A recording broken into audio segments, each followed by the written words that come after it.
Hello, everyone, and welcome to the March 24th edition of the Decaturish Twitch Show. You know it's March because the sun is in my eyes now, because the time has changed. So that's how you know. And I've shaved. So it's March. It's spring, everybody. This is Dan Wisenhunt, editor and publisher of Decaturish.com. Today we're going to be talking about COVID-19. What is going on with this pandemic? Is there a light at the end of this tunnel as well as a light on my face? Where are we, and is it going to get better? Am I going to be able to see my family and friends this summer? Our guests are Amber Schmidtke, a COVID-19 researcher and publisher, and she's just done a lot of great work breaking down the COVID-19 numbers here in Georgia. Amber, how are you? I'm great. How are you doing today? I can't complain. Thank you so much for taking time to join us. I know you're super duper busy, but we always appreciate having your level of expertise. Our other guests are our contributors, George Cheedy. George, how are you, sir? I am I am porched. Good, good, good. I feel good. Well, glad you could join us. And contributor Alex Brown. Alex, how are you? I'm great. How are you? Cannot complain. Happy to be here. So, Amber, I sincerely want to believe that things are getting better. Okay, I've been dealing with this COVID drama for many months, a year. We're doing a year retrospective. The numbers, they ain't great. They look a hell of a lot better than they did just a few months ago. Deaths are down, cases are down. People are getting vaccines, which, by the way, as of tomorrow, anybody over the age of 16 in Georgia can get a vaccine. So go get one, people, please. So I want to believe, and maybe it's because I'm biased, I want to believe this, that things are getting better. Now, is that just perception? Is that just wishful thinking on my part? Or is that happening? Are things getting better, Amber? So, yeah, the data does look a lot better than it did in January and February, and the trends are moving downward. Um, and so, in many ways, yes, we are in a much better position than we have been with the vaccines here. There's a lot of light at the end of this very long tunnel. I know that we're all so tired of this pandemic and ready for it to be over. But what I'm a little bit the caution that I would give to that is that we've seen that the trends have dropped for case rates, but they've leveled out recently. And so we're not quite sure what that means. Often in public health, you'll notice that we don't see a trend until we look backwards.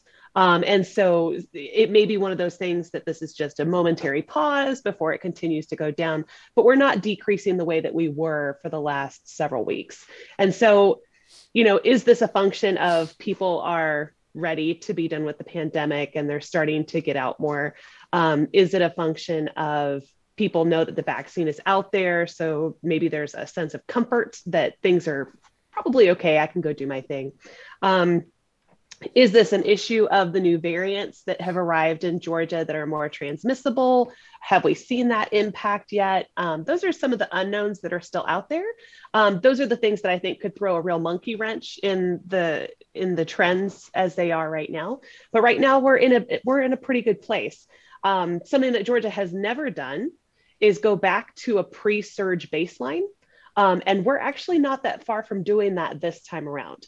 We're only about 25% above the pre-winter surge baseline. And if we can get there, that would be sort of a big deal because we've never done that. So let's talk about the variants because I have questions. I read the news just like everybody else, and I see, there's one from Britain, there's one from Brazil, there's one from South Africa. Um, the general headline is these things are bad. We don't know how bad they are. My question really involves how effective are the vaccines going to be? Because it's again not as smart as you are, Amber, but my understanding is that the vaccines at a minimum with these variants will still protect you from getting a really bad need to get on a ventilator kind of case of COVID. Now, is that accurate or is that just my wishful thinking? No, that is what the data shows. Okay. So that's definitely a point of reassurance. When they develop these vaccines and they're looking for an immune response, there's a big cushion that's there. And so, instead of having this giant immune response that's specific to that particular one, maybe this one is just a little bit less effective against, or the variants, with certain variants, you may have a little bit less protection, but it's kind of like, how with the flu shot, where sometimes we have to guess as to what is going to be next year's intense flu strain, and we make the vaccines for that. And sometimes we don't get it quite right. But no matter what, even if we're not exactly right, you still get some cross protection from that flu vaccine for the year's dominant strains. And so that's really that's the way that I explain what's going on with these variants too. It may not be a perfect match, but it's close enough that you're still going to get a lot of good protection, and especially from those severe outcomes. How is this vaccine different than a flu shot? What's different about this vaccine than maybe other vaccines that we're used to getting? Well, the two vaccines that are out right now are really unique, or their two platforms are really unique. So we have RNA vaccines, and this is really the first time that we've seen those authorized for use in a human population. And it's really pretty exciting because there's a lot of potential here for vaccine development in areas that we have not been successful in the past. So the way this is different is, instead of giving you a dead virus or a dead bacterium like we would for certain vaccines, we're only giving you sort of a temporary message that's similar to a Snapchat, that self-destructs relatively fast. But what that message does is it tells your cells how to make the spike protein from the coronavirus. And so then your cells make that, they show it to your immune system, and your immune system has a chance to recognize it, train against it, and produce antibodies for the next time it sees it for real. So that's the RNA vaccines. And those are the Pfizer and Moderna vaccines. There's another one from Johnson & Johnson, and also the AstraZeneca one that's being considered and kind of making news right now is a DNA vaccine. So the difference here is DNA is the kind of nucleic acid that makes up our human genomes. RNA is the genome format of the virus in this case. But RNA is a pretty unstable molecule. It doesn't stick around for very long inside of our cells, and it tends to fall apart. DNA is a much sort of a stronger molecule, more stable molecule. And so what they've done here is they have taken an adenovirus, which causes the common cold. Your body sees it all the time. And they've sort of cut and pasted the gene for that spike protein into that virus. And what's cool is this virus is a dead end virus. It cannot replicate once it gets inside of your cells. So again, we've got sort of a short-term sort of instruction to go, and your cells will recognize that, make RNA, and then make protein. And the process is very similar to what you see for the RNA vaccines.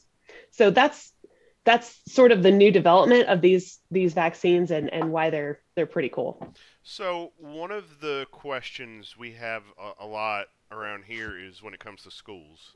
Decatur schools, Atlanta schools, and DeKalb County were some of the last to offer an in-person option. They've started doing that. In fact, I found out rather unexpectedly that we're going to be able to send kids to school 4 days a week starting the 29th of March here in DeKalb County.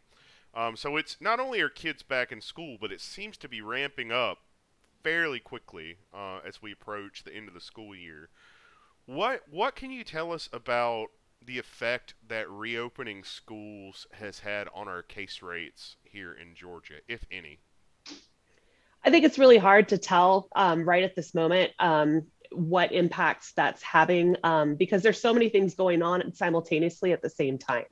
What I will say is, in recent weeks, or in the last week, we have seen cases start to increase among the 10 to 17 year group, and also the 30 to 49 year group. And so that those might be middle and high school students and their parents. And so again, it's unclear whether that is a function of schools reopening. It could just as equally be that these are families that are trying to test out of quarantine for spring break travel. So they're going to get on an airplane, and in order to avoid the 14-day quarantine when they arrive, if they can get a PCR test done before they board, and it's negative, then they don't have to do that. And so it's possible that we're catching more asymptomatic cases, people that didn't realize they were sick. So again, it's a little, the short answer is we don't fully know. what the impacts are yet. But I think that's something that we want to continue to monitor. So what are the travel restrictions like? Is that the case everywhere? Like, what if you fly to a country, you've got to have a negative COVID test to get on the plane? It's not that. So, right. So there are certain countries where, yes, that is the requirement. There are probably about a dozen states where once you arrive, there's a 14-day quarantine period and you can test out of that. Otherwise, if you're planning to go there and you're just going to sort of suck it up and do the quarantine, then I don't believe you have to have a test before boarding. So it's one of those things that I don't know that the guidance is super clear right now. And so you really kind of have to check for each destination and with your airline. Gotcha. And we're talking about within the United States. What are the travel restrictions like in other countries right now? Do you know? Yeah, that's kind of beyond my scope right now. I'm not traveling anywhere outside the country for a while, so I haven't really people followed are that. starting to travel. I mean, people are starting to travel more. They get the vaccine. They think they have superpowers. And they go to different places. So I'm just wondering if you have any thoughts about that, or know what people are encountering as they try to do that. Well, that's a good question. I think that I think there's a lot to incentivize here when it comes to the vaccine. If you're vaccinated, do you need to do that test before you board an airplane? That's something that I think is still being fleshed out. So we'll have to see where that goes. What I do worry about with international travel is that we've kind of seen from this pandemic that the next disease is just an airplane ride or a cruise ship ride away from our shores. And with the more transmissible or other emerging variants arising throughout the world, it's just another opportunity for those things to move around. And so what headaches will that cause for us in the future is a concern that I have. But I, for one, am so excited to travel. And I completely understand the desire to do so. But before we get to some other questions, if you get the vaccine, are you going to test positive for this if you have it? Are you going to test positive for the virus? For the virus if you get the vaccine.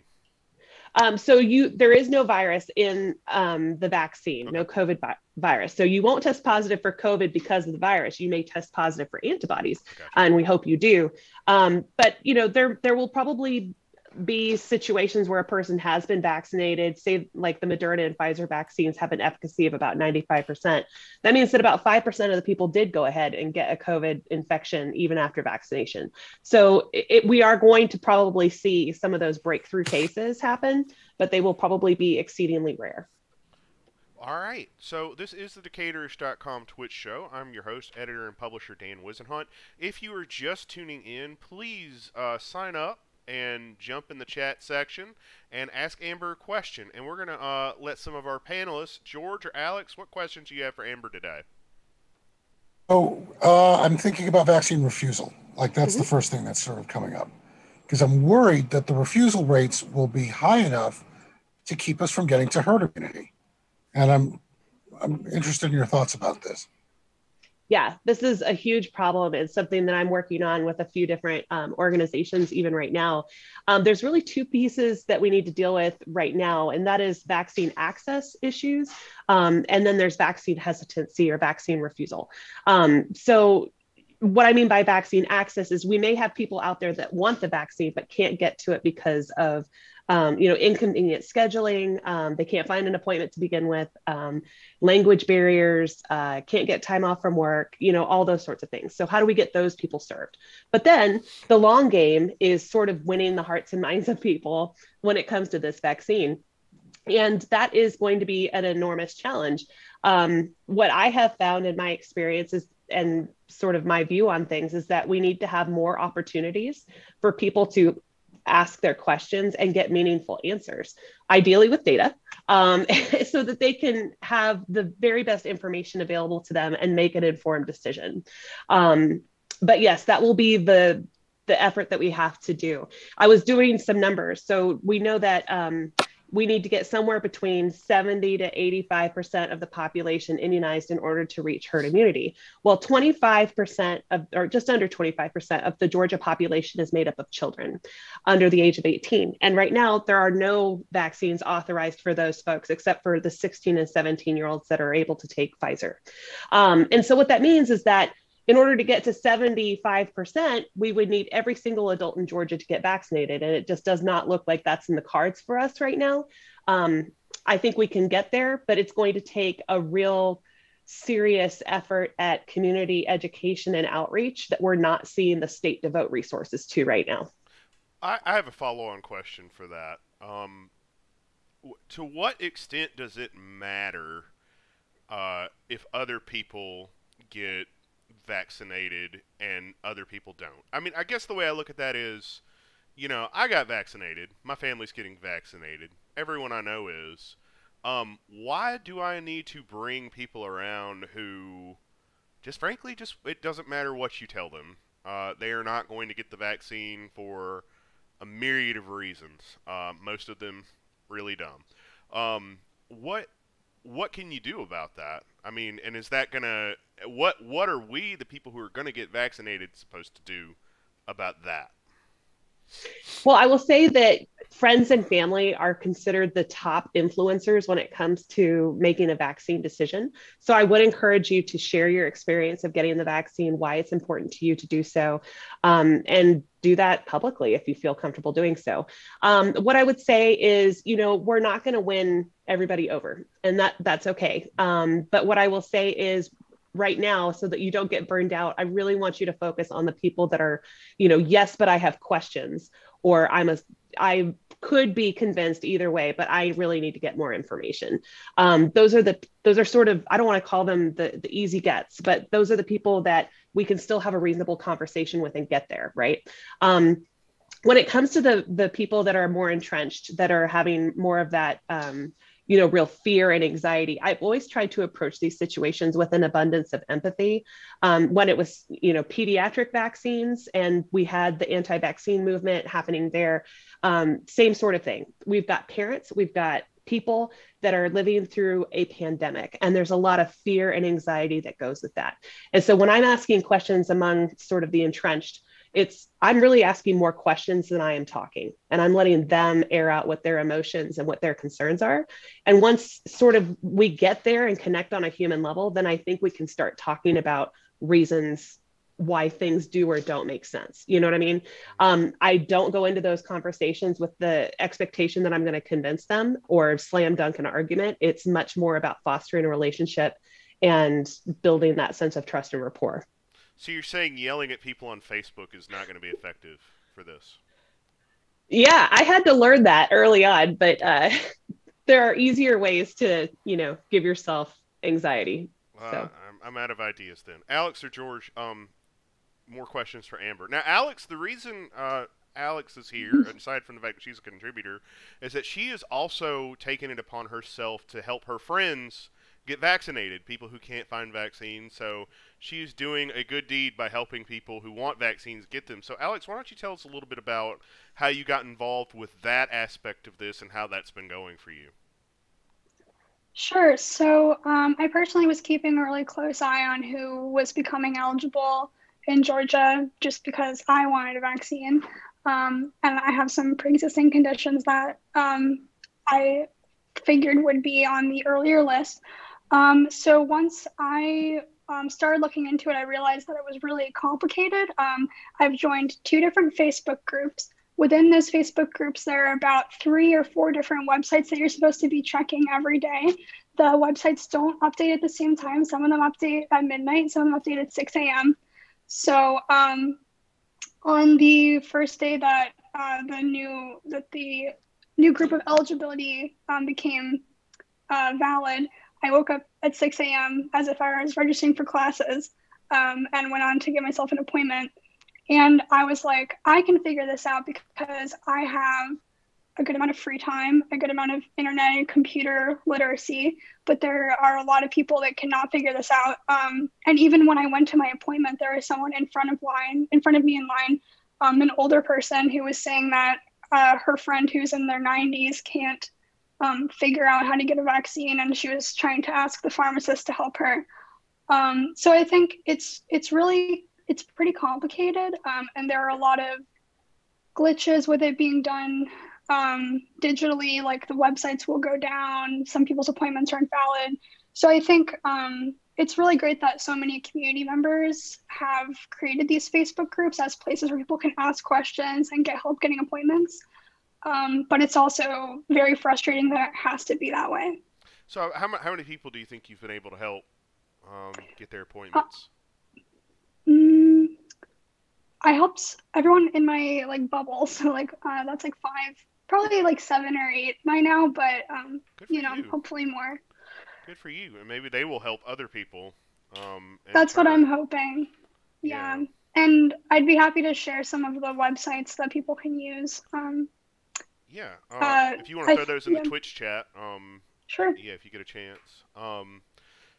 So do you, Alex or George, have any questions for Amber on that point? I do.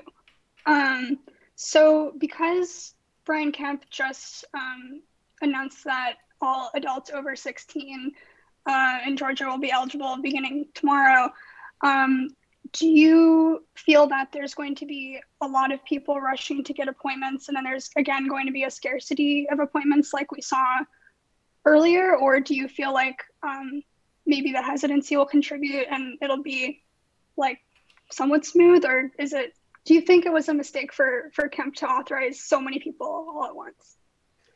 So that's a great question, and I wrestle with it sometimes, right? So as a public health person, knowing that there's like 1.5 million doses in a freezer in Georgia breaks my heart.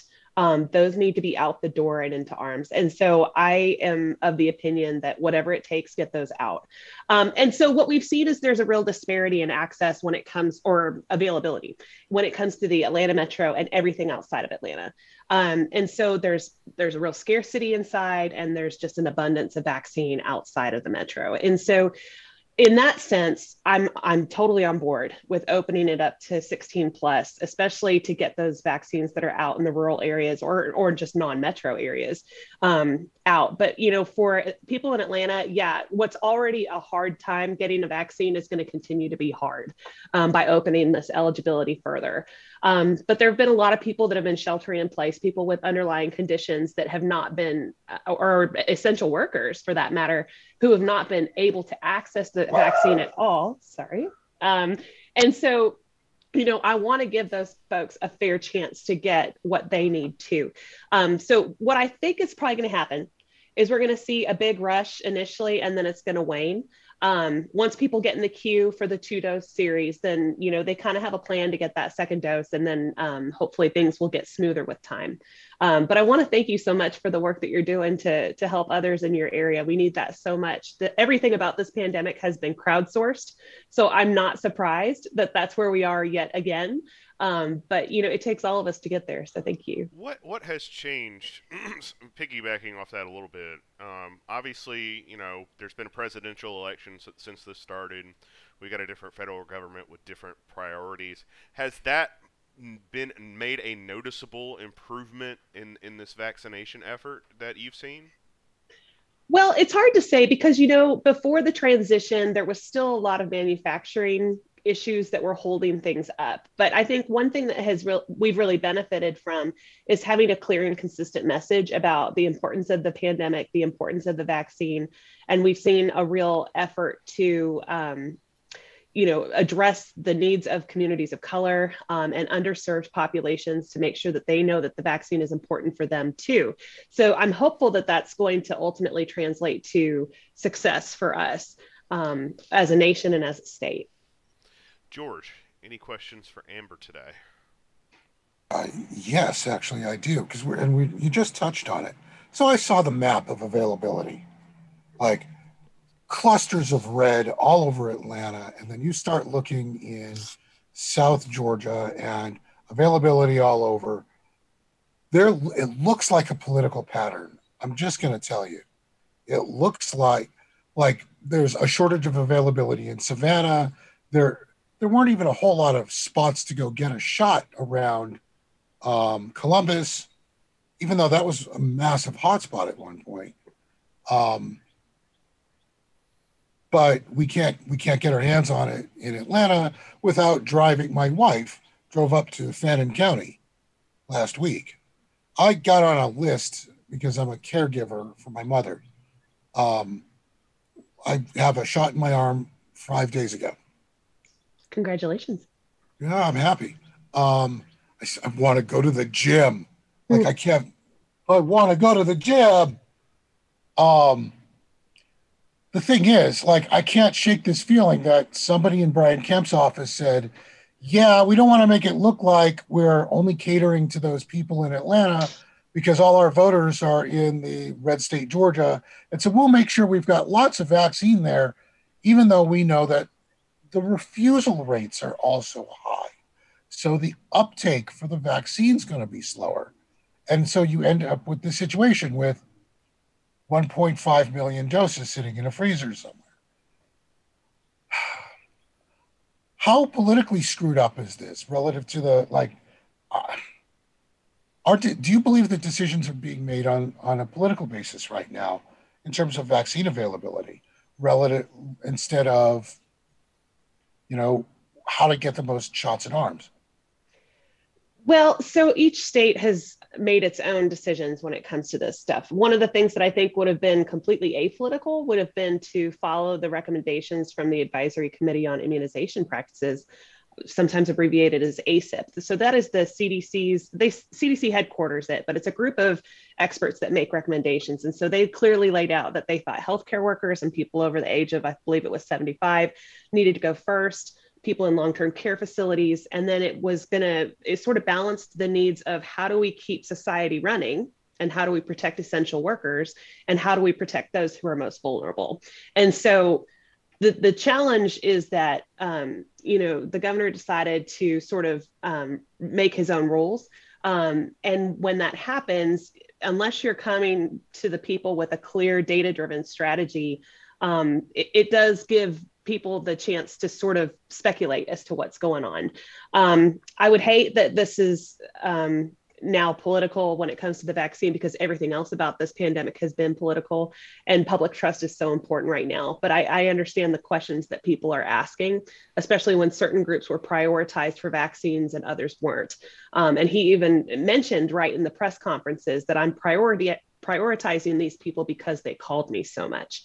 And so when that happens, it's sort of like, well, who advocates for the grocery workers and who advocates for communities of color and who is, advocating for those positions? And if it's an advocacy issue, then all of a sudden that kind of implies that it has become political. So I really hope very much that that's not the case because public health depends on public trust. And so, when we erode that, it makes everybody's life harder. Yes, public trust is essential to good government in all facets of life. We just gotta. I'm distracted because I'm trying to Google this. Is there a place in Georgia called Toccoa? Mm-hmm. TOCCO. Okay, sorry to people from there. I've never heard of that, but that doesn't mean anything because I'm from Alabama and I haven't heard about a lot of things. But Mike B says, "Hi all, thanks for the great session. I got my first Pfizer shot last Friday, and my wife and daughter got number one today. They drove to Toccoa. They were told not to drink alcohol for 3 days after the first shot. None of us have ever heard this. We're wondering, is this true, or is someone being overzealous? Your thoughts?" It's news to me, but I am interested to Yeah. hear that. Well, I mean, generally, what I will say is that if you're going to have side effects from these vaccines, and I think he said it was Pfizer, they're going to feel a little bit like a hangover. So I wonder if this was based on, let's just not confuse the issue. You're already maybe going to have a down day, but I can't think of a reason why. I have not seen anything in the literature or the package inserts or anything like that to suggest that alcohol use would be a bad idea after vaccination. I've never heard that. Yeah, that seems more like anecdotal to me Mhm. than anything else. Mike also says, totally agree about the absurdity of vaccine availability in the metro area. Half the population and only one or two sites, ridiculous. I would tend to agree. I got my first shot of the Moderna vaccine in Buckhead, in a Kroger in Buckhead, which is the first time I've voluntarily driven to Buckhead in years. Years. But you brought me to Buckhead Kroger with your wonderful shot, and I felt my arm hurt a good bit. That's common. um, and it's still like occasionally I'll still have a little pain at the injection site. I did not feel great the next day. I wouldn't characterize it as feeling sick though. Yes, Trey, that was the Disco Kroger. You were correct. That was where I got the Disco Kroger. So I'm gonna get my second shot next month on April 6th. I hear mixed things. I hear that that's just a billion times worse, and you get really sick feeling, which is interesting. So I'm supposed to be a part of a journalism panel like the next day. And then I've also heard, it was fine. You know, I think everyone's mileage may vary. What are you hearing specifically with regard to the second Moderna shot vaccine? So I've had the second Moderna shot. Okay. So a little bit on my backstory. The reason I got the first dose at all was because it was a throwaway dose at a clinic that had extras at the end of the day. So I was just very fortunate. And so I just got my second dose last Thursday. And what the data shows us is that the number of people who have some of these reactogenic, so your immune system is fighting something, sort of side effects, it is more common with the second dose than it is with the first. It doesn't necessarily, I mean, anecdotally, I can tell you that my symptoms were about the same the second time around as the first time, but that hasn't been the experience for everybody that I know. For example, I will say that I would just, I would prepare to not plan anything important for the following day. I know you have a journalism panel, but I'm advising people this is a good day to just lay on the couch and drink a lot of water and just have a down day, or just I don't want anybody to plan something important that needs to be canceled because you don't feel quite right. But then I think after that, I felt a whole lot better, and that's been the experience of a lot of people. And I think that when you think about it, one down day as compared to weeks in an ICU or death, it's a no-brainer to me that yes, the vaccine was a good choice, and I would make it 100 times again. Yeah, it does seem preferable to death, just as a general concept. George and Alex, questions for Amber, and viewers, if you have a question for Amber, now is the time. This person lives and breathes this stuff. You will have no better source or better opportunity than right now. So are we doing better? How do I put this?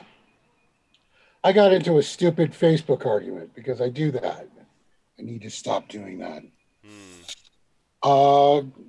Like the meme that's rolling around is, yeah, but those Democratic states get, like their death rates are higher.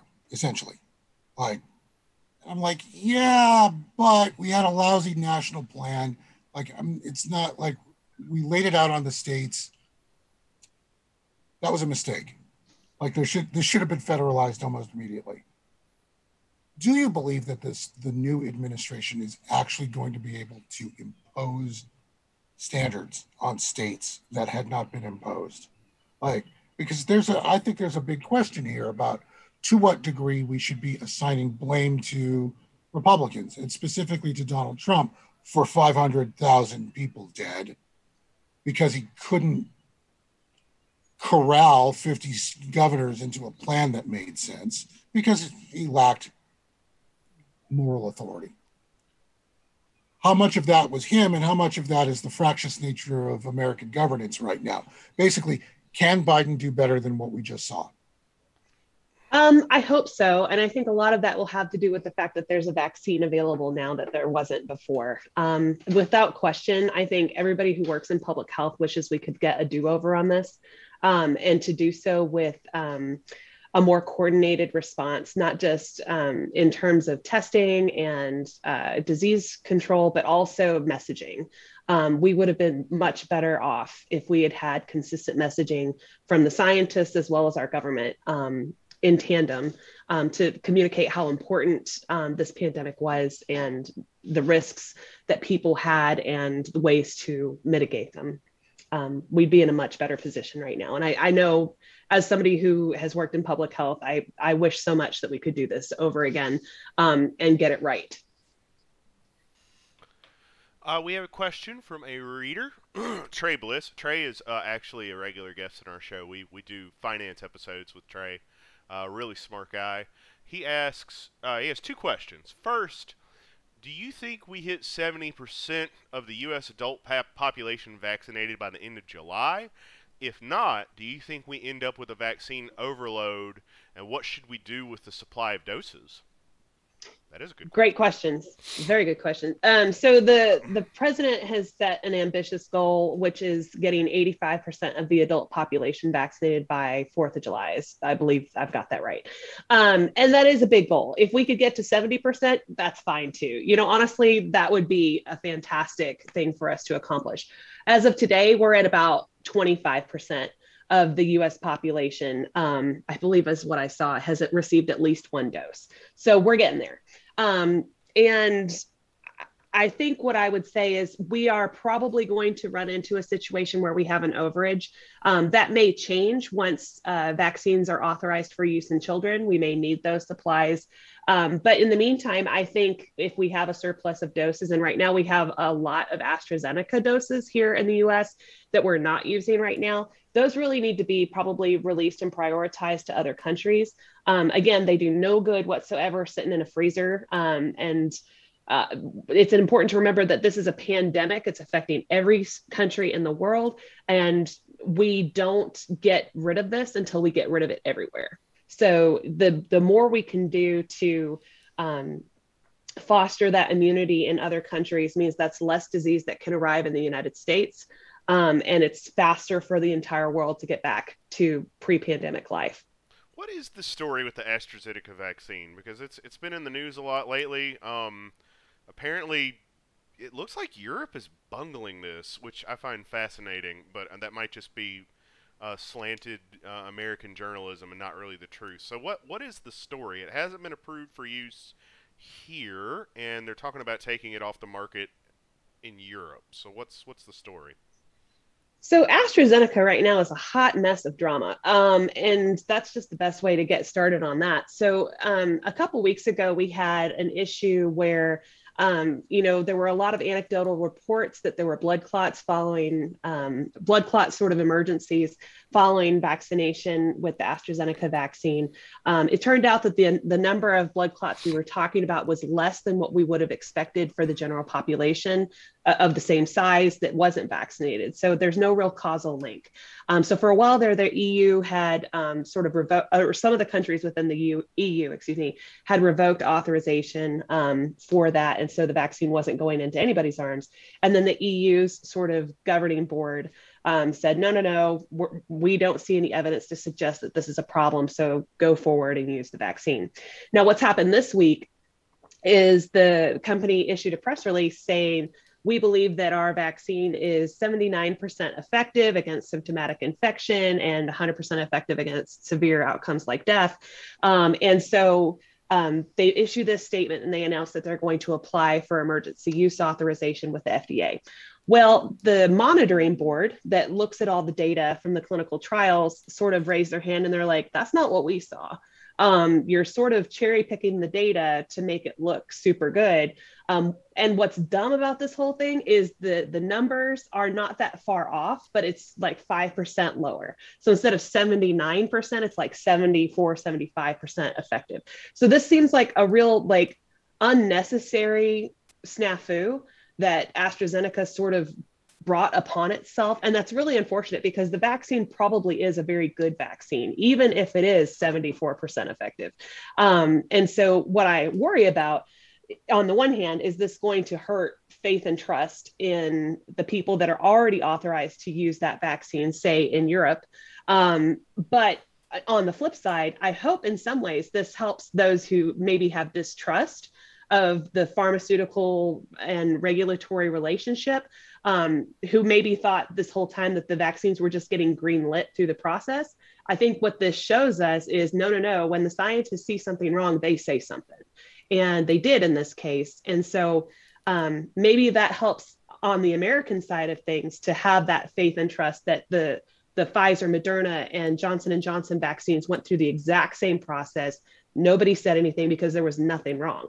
And so in some ways, maybe this even though it's drama that we didn't really need to have, will ultimately maybe even boost trust in the United States. So let's talk about the percentage numbers that you just gave for effectiveness of a vaccine. If somebody tells you that a vaccine is 95% effective, what does that mean? That only 5% of people will get the virus? What exactly does that mean? Well, the unfortunate and really confusing answer to that is that the different clinical trials looked at different things. So, for example, of course they did, right? So when Pfizer and Moderna cited those numbers, what they were looking at was symptomatic infection, or I believe they just said infection in general. But we also saw efficacy for severe outcomes. And so all of the vaccines have 100% efficacy at preventing death. It's about the same for hospitalizations. When we talk about, for example, the Pfizer vaccine, it was 67%. For the AstraZeneca, we're now talking about somewhere between 74 to 79. It's unfortunate, but they're measuring slightly different things. The most important thing to pay attention to is that they all prevent hospitalization and death. So if you do get the infection, it's analogous to like the common cold. And we don't close businesses, we don't close schools for the common cold. And so if we can bring it down to that level, then that's manageable. That's not something that's going to overwhelm our hospitals anymore. So when people ask me which one's the best, I just say whichever one you can get your hands on first. The important thing is just to get vaccinated as quickly as you can. Let's talk about vaccine use in children for a minute. Why do we not currently have a vaccine that we can use on people who are younger than 16? Well, just for the same reason we don't experiment on pregnant women. It's an emotionally, morally fraught situation. Children cannot give consent, their own consent. That's a parental consent sort of situation. And so I think when they're doing these clinical trials, they want to be doing it with healthy volunteers. And so the priority really was working with people that they could easily get that consent from. And so the trials are underway now with younger populations. I think we may actually see the Johnson & Johnson one get approval relatively quickly. And the reason why is because they had already gotten a very similar vaccine, almost identical vaccine approved through the European Union for Ebola.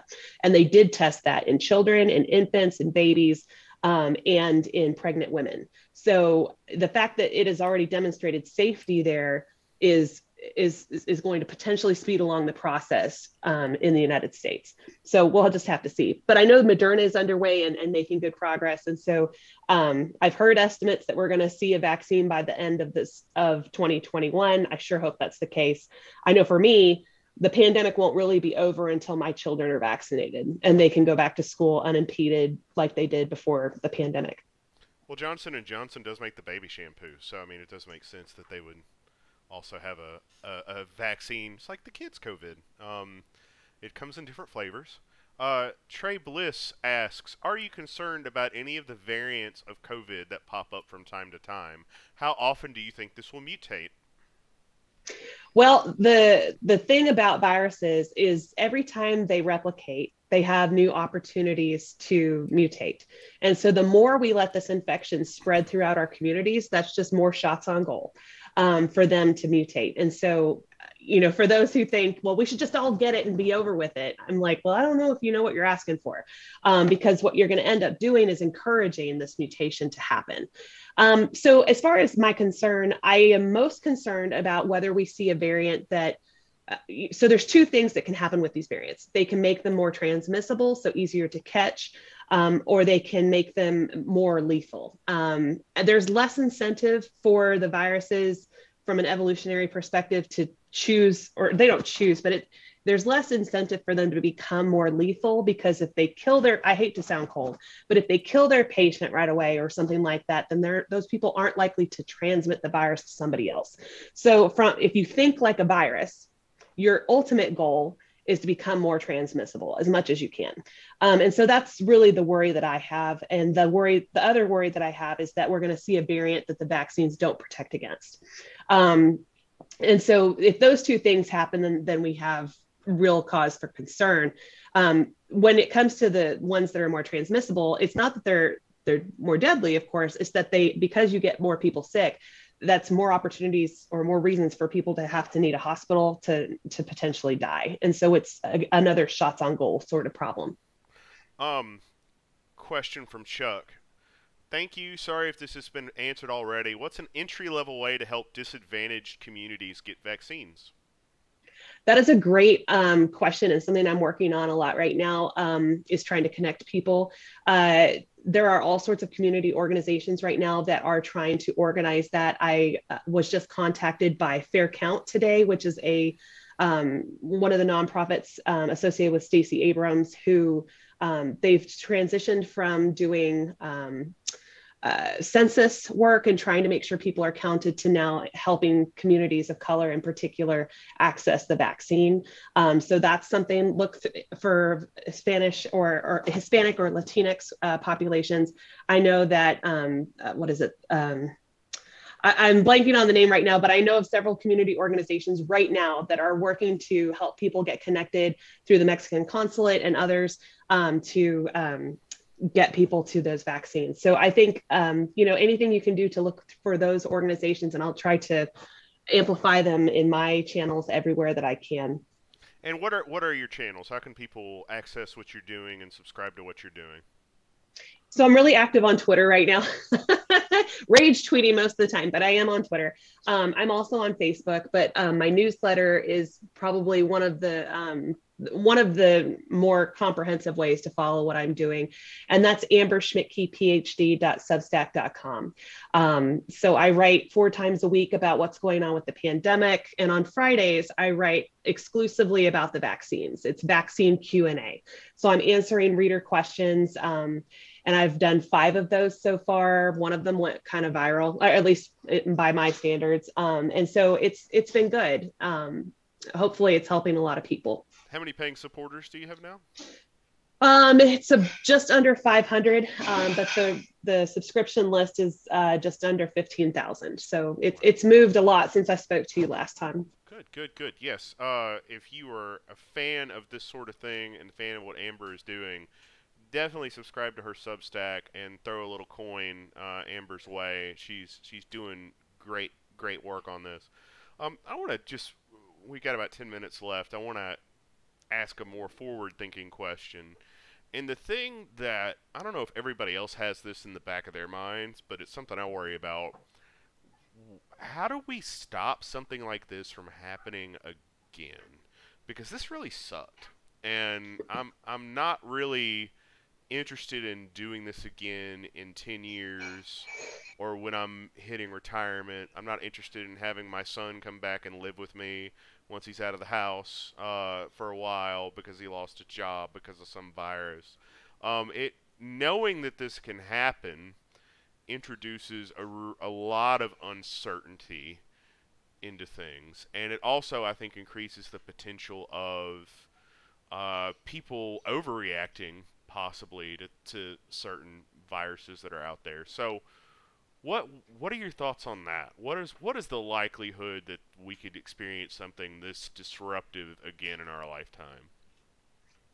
I think with climate change, it's more likely than less likely. And I will say that this is the 3rd scary coronavirus that we have seen emerge in this century alone. So SARS was earlier in the 2000s. And then we had a version of coronavirus called MERS that was in the Middle East. And that was pretty scary too. It was deadlier than COVID-19, for example. And then we had this one, and that's 3 coronaviruses that emerged and were really scary for humans in 20 years. So this is something we're going to have to keep real vigilant on. One of the reasons why those viruses were well contained was, first, they were more deadly than this one. And so we talked about why that's important earlier. But the other thing is that we had better investment in global health at that time. And so the idea behind that is, let's fight those problems while they're small and localized, rather than waiting for things to become such a big problem that really it takes a coordinated global effort to solve. And so over the past couple decades, we've seen public health funding be slashed. The budgets have been slashed on a federal, state, and local level. And so I think what this really shows us is you get what you pay for. And when you don't pay for public health, it comes back to bite you in the butt. And so I'm hopeful that we're going to see commitment for continued investment. In Georgia, we just recently got $33 million added to the state public health budget in the legislative session. But that's just a small down payment. We need more money spent at the Georgia Department of Health to improve public health for the entire state, even outside of pandemic times. We have a huge maternal and infant mortality problem in the state of Georgia, and especially for Black or African American women. And that is something we can solve. We just need to put the money behind that effort to do so. But that's a local issue, of course, but in order to prevent infectious diseases from arriving on our doorstep, the key is to, like I said, address them while they're small and localized. Alex and George, we've got a few minutes left with Amber. Do you have any more questions for her before we let her enjoy the rest of her evening? You have how paid subscribers? It's just under 500. How much are they paying? It depends.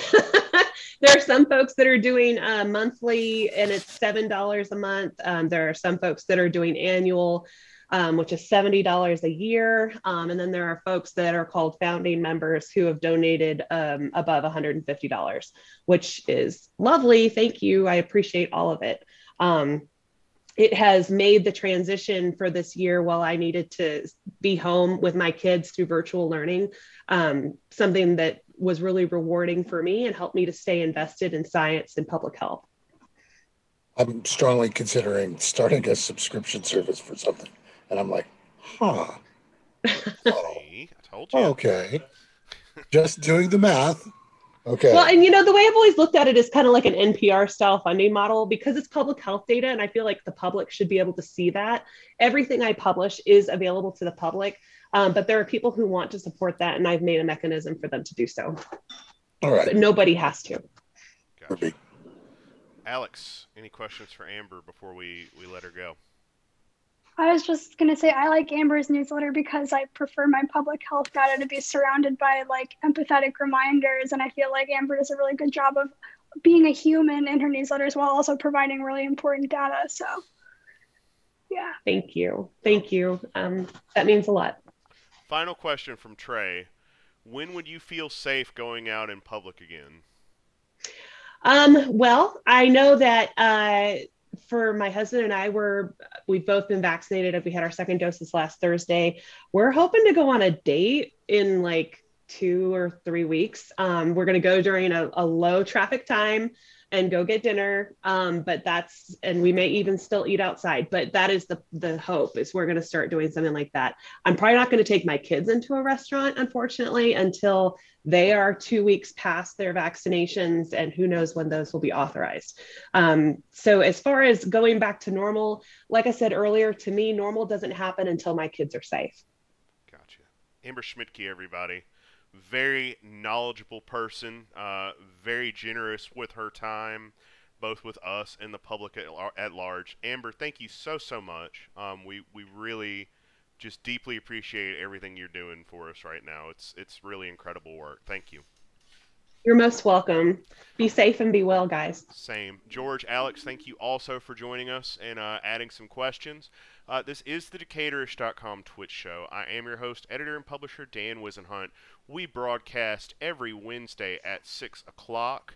Our guests are usually not known until Monday, so we'll put a preview link on our webpage at usually on Wednesday mornings. I'm distracted because George is kissing a dog, and I can't concentrate because the dog is so adorable. What is the dog's name, George? Hang on. Wait. No. Yes. Oh, you can hear me. Oh, that's good. All right. So this is Myrtle. Hey, Myrtle. So that's Myrtle. Hello. All right. That's the Decaturish Twitch show, everybody. Y'all have a good one. We'll see you next Wednesday at 6. Bye-bye.